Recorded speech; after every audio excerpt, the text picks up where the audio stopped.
کیا حضور صلی اللہ علیہ وسلم خواب میں آ سکتے ہیں؟ محمد مقصود نے پوچھا ہے کیا رسول اللہ صلی اللہ علیہ وسلم خواب میں آ سکتے ہیں یا نہیں؟ بالکل بھائی آ سکتے ہیں۔ آپ صلی اللہ علیہ وسلم کی صحیح حدیث ہے، آپ نے فرمایا من رآنی فی المنام فقد رآنی، جس نے مجھے خواب میں دیکھا تو تحقیق اس نے مجھی کو دیکھا۔ اس لیے نبی صلی اللہ علیہ وسلم کی خواب میں زیارت ہو جانا یہ بڑی سعادت کی بات ہے۔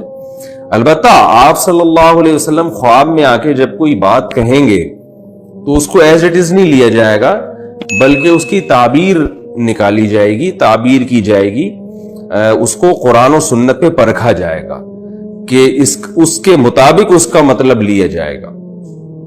مثلاً اگر کسی کو نبی خواب میں آ کے کوئی ایسی بات کہہ دیں کہ بھئی تم پہ نماز معاف ہے یا تم داڑھی کاٹ لو، تو اب کوئی یہ نہیں کہہ سکتا کہ نبی کا خواب سچا ہوتا ہے لہذا مجھے داڑھی کاٹنے کی اجازت ہے۔ نہ، نبی کی جو جاگتی حالت کی باتیں ہیں جو حدیث کی شکل میں ہم تک پہنچی ہیں ان کو پہلے رکھا جائے گا اور خواب کی بات کو دوسرے نمبر پہ اس کی تعویل کی جائے گی۔ اس کی مثال میں ایسے دیتا ہوں، دیکھیں آپ کے والد صاحب نے آپ کو ایک کام آپ کے ذمہ لگایا کہ بھئی یہ فلاں کام میں تمہیں کہہ رہا ہوں یہ کر دو، یہ بجلی کا بل مثلا جمع کرا دو۔ جاگتی حالت میں رات کو جاگتی حالت میں آپ کے ابا نے آپ سے کہا کہ بیٹا صبح 8 بجے تم نے بجلی کا بل لازمی جمع کرا دینا ہے۔ خواب میں آ کے آپ کے ابو آپ کو کہہ رہے ہیں بیٹا صبح 8 بجے تم نے بل جمع نہیں کرانا، اور فار ایگزامپل یہ خواب بھی سچا ہو۔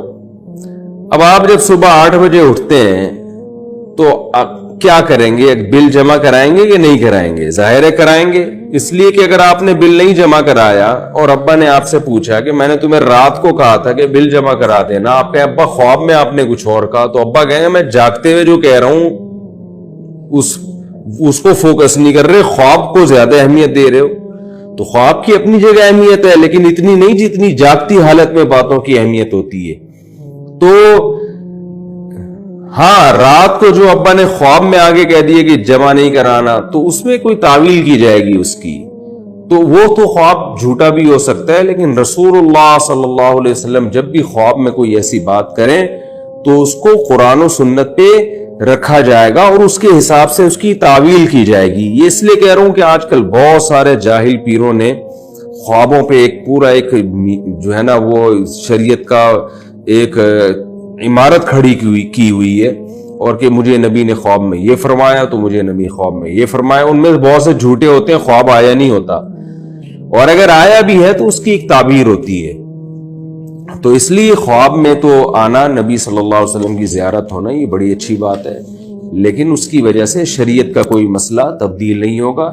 شریعت کے جو اصول ہیں وہ کتابوں میں لکھے ہوئے ہیں، انہی کو فالو کرنا پڑے گا۔